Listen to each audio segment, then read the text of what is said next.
Hi everyone, আমি নবনীতা। আমার চ্যানেলে তোমাদের সবাইকে আরও একবার অনেক অনেক স্বাগত। তো এখন বাজে হচ্ছে গিয়ে 5টা, আর আমরা বেরিয়ে গেছি বাড়ি থেকে। তার কারণ আজকে আমরা যাচ্ছি গঙ্গাসাগরে। তো সকালবেলা ঘুম থেকে উঠেছি 4টের সময়। তখন উঠে ফ্রেশ হয়েই দেখলাম যে হঠাৎ ওয়েদারটা ভীষণই খারাপ, কারণ বৃষ্টি পড়তে শুরু করেছে। তো ভাবছিলাম হয়তো প্ল্যানটা ক্যান্সেল করলেও করতে হতে পারে, তার কারণ একে তো শীত, তার মধ্যে বৃষ্টি, ব্যাপারটা একদম জগাখিচুড়ি টাইপ হয়ে যাচ্ছে। তো তারপর আমরা একটুখানি শুয়েও পড়েছিলাম, কিন্তু হঠাৎ করেই দেখলাম বৃষ্টিটা আবার থেমে গেল, যার কারণে আমরা আবার রেডি হয়ে বেরিয়ে পড়লাম। তো এখন দেখতেই পাচ্ছ আমার পিছনে ব্যাকগ্রাউন্ড প্রচণ্ড অন্ধকার। তার মধ্যে এখনও যে বৃষ্টি পুরো বন্ধ হয়েছে তা না, আমি ওয়েদার রিপোর্ট দেখলাম আজকে মোটামুটি এরকম বৃষ্টি চলবে। কিন্তু কথায় বলে যে সব তীর্থ বারবার, গঙ্গাসাগর একবার। তো এটা যদি একবার ভেস্তে যায় সেটা আবার কবে হবে জানি না। তো সেই কারণে আমরা বেরিয়ে পড়েছি, আর এখন আমরা হেঁটেই যাব স্টেশনে, কারণ এত সকালবেলায় টোটো বা ভ্যান পাওয়াটা একটু চাপের। তো স্টেশনে গিয়ে আমরা 6টা 5 বা 6টার এরকম একটা ট্রেন আছে, সেটা ধরবো। আজকের জার্নিটা আমি তোমাদের সাথে সম্পূর্ণটাই শেয়ার করব। তো আশা করি তোমাদের খুব ভালো লাগবে, আর তোমরা পুরো ভিডিওটা দেখো।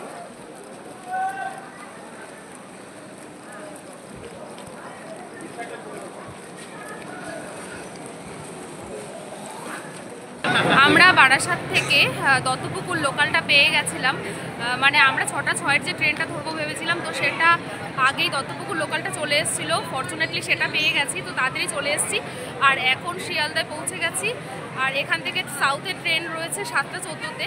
তো আমরা এখন সেই ট্রেনে আমরা নামখানা লোকালে উঠে পড়েছি, আর দেখতেই পাচ্ছি একদম উইন্ডো সিট নিয়ে বসে পড়েছি। তো ট্রেন কটার সময় পৌঁছবে স্টেশনে, কতক্ষণ লাগবে কোনো আইডিয়া নেই। একদম লাস্ট স্টেশন। কতক্ষণ টাইম লাগবে বাবা? কতক্ষণ টাইম লাগবে বাবা? কতক্ষণ টাইম লাগবে এটা পৌঁছতে? কতক্ষণ টাইম লাগবে? এই ট্রেনে 3.5 ঘন্টা? এই ট্রেনেই নাকি 3.5 ঘন্টা লাগবে পৌঁছতে। আচ্ছা, বাবা বলছে 2 ঘন্টা 40 মিনিট লাগবে। তো দেখা যাক।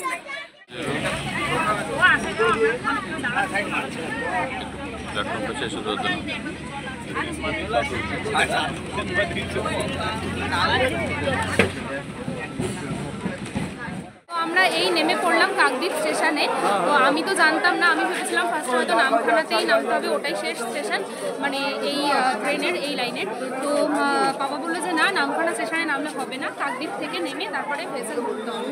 তো যাই হোক, এখন কটা বাজে ঠিক বলতে পারবো না, 10টা প্রায় বাজে। আর আমরা উঠেছিলাম ডট 7টা 14 ট্রেনটায়, মানে 7টা 15-তে ছেড়ে দিয়েছিল।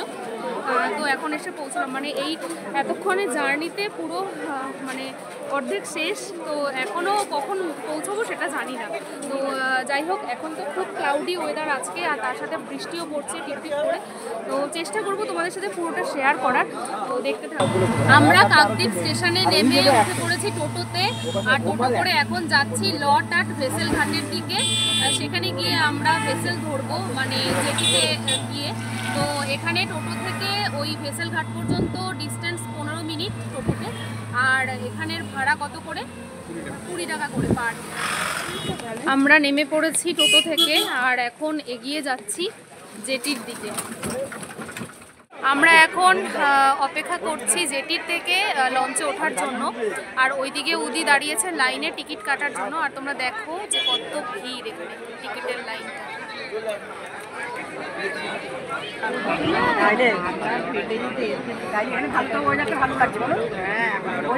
ভালো লাগছে। আমরা গিয়ে চান করি না, সব যাবো হোটেলে নিয়ে সব চান করতে হবে।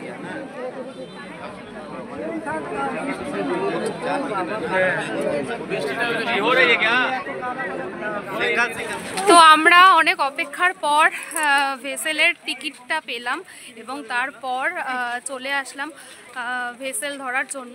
তো আগে উঠে নিই, তারপর তোমাদেরকে দেখাচ্ছি। না, দুটো ভেসেল দেবে হয়তো, ওই জন্য আরেকটা।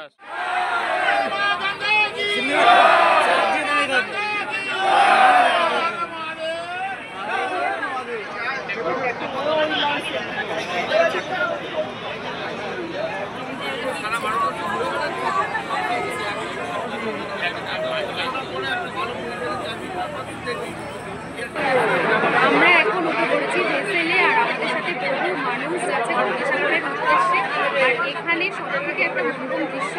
দেখাচ্ছি সেটা হচ্ছে এই গঙ্গার বুকে পরিযায়ী পাখি এসছে শীতের জন্য। তো সেই দৃশ্যটা আমি তোমাদেরকে দেখাবো, অপরূপ লাগছে সেটা দেখে।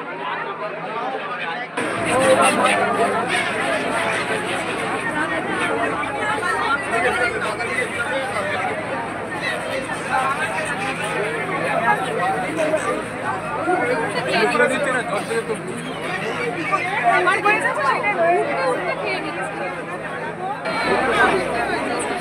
চারটে জলের বোতল।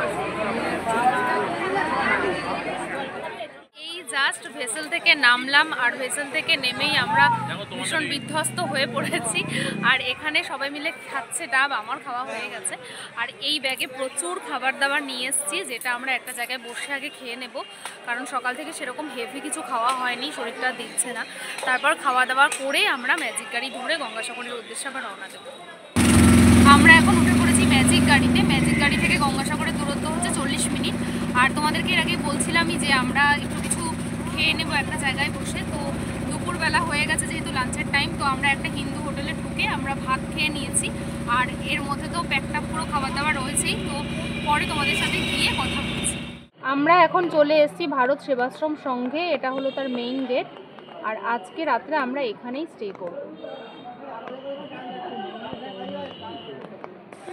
গঙ্গাসাগরে এসে আমরা উঠেছি ভারত সেবাশ্রম সংঘের যে হলিডে হোমগুলো থাকে সেখানে।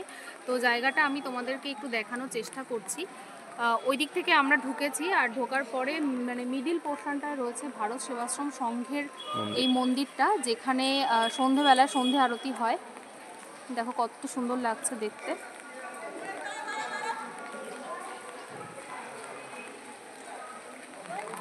আর এই যে এই সাইডগুলোতে কিন্তু রুমগুলো রয়েছে। এখন চলে এসেছি কপিল মুনির আশ্রমে। আজকে সারাটা দিন ওয়েদারটা ভীষণই খারাপ, তার মধ্যেও চেষ্টা করছি তোমাদের সাথে সব কিছু শেয়ার করতে।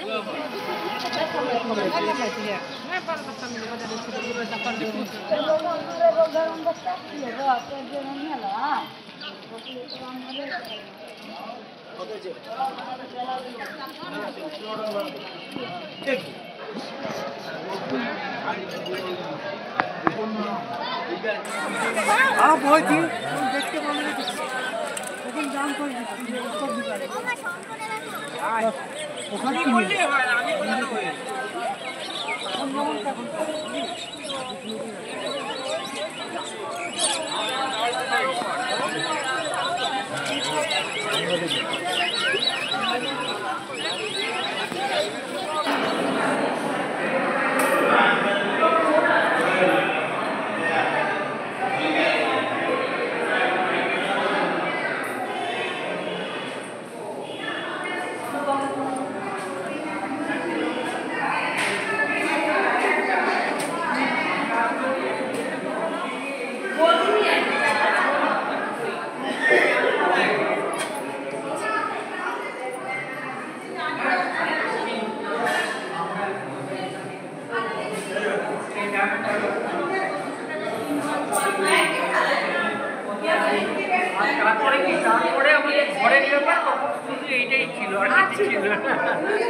কপিলমুনি আশ্রমে আমরা অনেকক্ষণ আগেই চলে এসেছি। তো এদিকে রয়েছে কপিলমুনি আশ্রম, আর এখানটায় রয়েছে কপিলমুনি সরোবর। এদিকটা একটু দেখাও।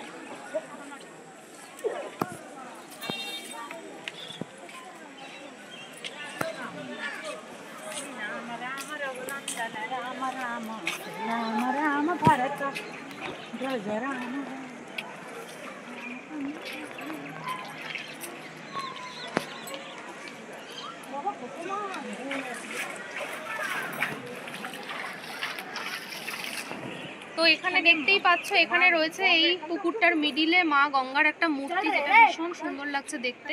আর এখানে রয়েছে অসংখ্য মাছ।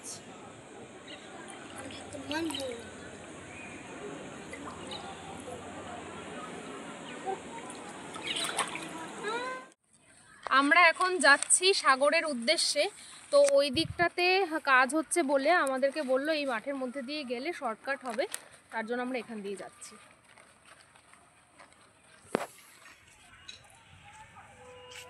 তোমাদেরকে আরও একটা জিনিস আমি দেখাতে চাইছি, সেটা হচ্ছে এই সাইডে দেখো মাঠের মধ্যে ওই ফার্স্টে একটা রো আছে, এখানে একটা আছে, এদিকে আছে। তো এগুলোর প্রিপারেশন কিন্তু পুরোপুরি মেলার জন্য হচ্ছে, ঠিক আছে।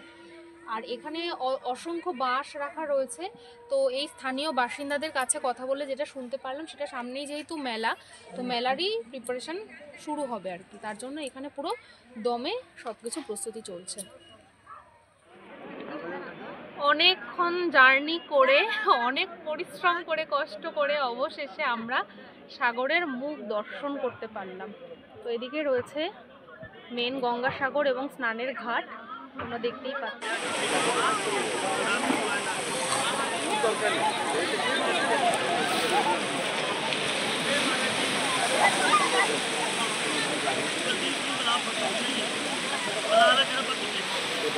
कपड़े पाले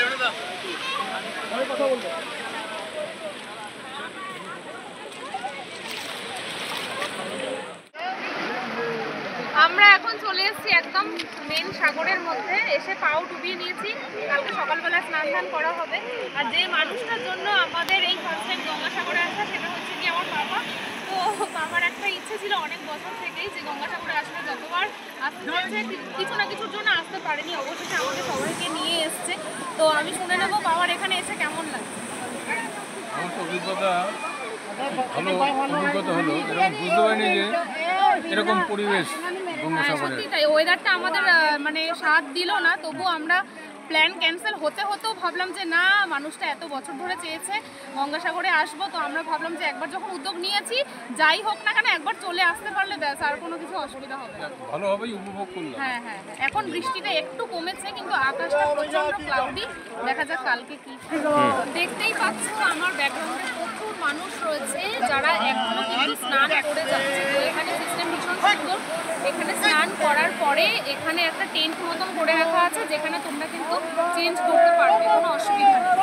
এখন এত টাইম হয়ে গেছে এই শীতের সময়, তবু কিন্তু মানুষ গঙ্গাসাগরে যার জন্য আসা, সেটা কিন্তু মানুষ এখনো খুব ভালোভাবে এনজয় করছে, তোমরা দেখতেই পাচ্ছ। যার জন্যই বলে যে সব তীর্থ বারবার, গঙ্গাসাগর একবার। আজকে এসে সেটা ভালোভাবে বুঝতে পারছি। জয় শ্রীরাম।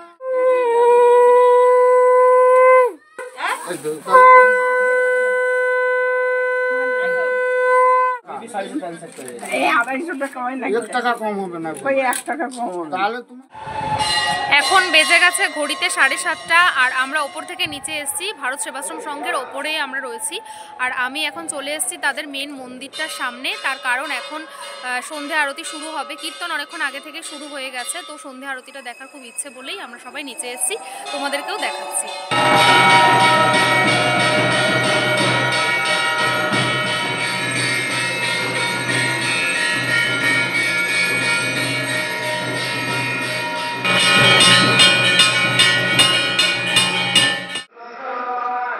আমাদের এই জাস্ট ডিনার হলো। তো আমরা আজকে তো রয়েছি ভারত সেবাশ্রম সংঘের যে হলিডে হোম, সেখানেই প্রথমেই বলেছি। তো এর পাশেই মানে এক্সিট যেখান থেকে, তার ঠিক পাশেই অনেক রকমের হোটেল রয়েছে, বাঙালি হোটেল, হিন্দু হোটেল। তো সেখানে তোমরা যদি চাও রাত্রে ডিনারে রুটি খাবে, তো রুটিও অ্যাভেলেবেল, ভাতও অ্যাভেলেবেল, মানে কোনো কিছুর অসুবিধা নেই। তো আজকে আমরা যেহেতু শনিবার, চেষ্টা করেছি যতটুকু ভেজ খাওয়া যায়। তো আলটিমেটলি সেটা হয়ে ওঠেনি, যাই হোক সেটা পরের কথা। তো সেটা কিন্তু এখানে অ্যাভেলেবেল, খাওয়ার নিয়ে কোনো প্রবলেম নেই, জল খাওয়া সবই কিন্তু খুব ভালোভাবেই এখানে তোমরা পেয়ে যাবে। আর আজকের দিনটা প্রচণ্ড হেকটিক একটা দিন ছিল, তার কারণ কালকে রাতে অনেক লেট নাইট হয়ে গেছে ঘুমোতে ঘুমোতে, আবার ভোরবেলা 4টের সময় উঠেছি, প্রথমেই বলেছিলাম সেটা। আর উঠেই দেখলাম যে ওয়েদার ভীষণ খারাপ, তারপর ভাবলাম যে প্ল্যান হয়তো ক্যান্সেল করলেও করতে হতে পারে। যাই হোক, তারপর আবার উঠে রেডি হয়ে আমরা বেরিয়ে পড়েছি গঙ্গাসাগরের উদ্দেশ্যে। অনেক জার্নি করে, অনেক বিধ্বস্ত পরিস্থিতির মধ্যে আমরা অ্যাটলিস্ট আমরা গঙ্গাসাগরের মুখ দর্শন করতে পেরেছি, এটাই আমাদের কাছে অনেক বড় পাওনা। বিশেষ করে আমার শ্বশুরমশাইয়ের অনেক দিন ধরে ইচ্ছে ছিল এখানটায় আসবে, তার ইচ্ছেটা পূরণ করতে পেরে আমরাও খুব খুশি হয়েছি। আর এখানে আজকে ওয়েদার তো ভীষণই মানে খারাপ ছিল বলবো, তার কারণ সকাল থেকে যেরকম টিপটিপ করে বৃষ্টি হয়েছে মানে কন্টিনিউয়াসলি হয়েই গেছে, কখনো হয়তো একটুখানি বন্ধ হয়েছিল, কিন্তু যে পুরো বন্ধ হয়ে একটা রোদ উঠেছে সেরকম ওয়েদার আমাদের আজকে পাইনি আমরা। তো যাই হোক, এই বৃষ্টির ওয়েদারে গায়ে সোয়েটার, শীতের পোশাক আর মাথায় ছাতায়, আমি জানি যে এটা অনেকেরই ভালো লাগে না। তো যাই হোক, কিছু করার নেই, সবসময় তো আর আবহাওয়া আমাদের সাথ দেবে না। তো এই আজকের পরিস্থিতিটা আমরা এইভাবেই কাটিয়ে উঠলাম, আর সারাদিনটা খুব ভালোভাবেই আমরা এনজয় করেছি। আর আজকে স্নানটা হয়নি আমাদের, তার কারণ আমরা আজকে এসে চারিদিকটা একটু এক্সপ্লোর করার চেষ্টা করলাম।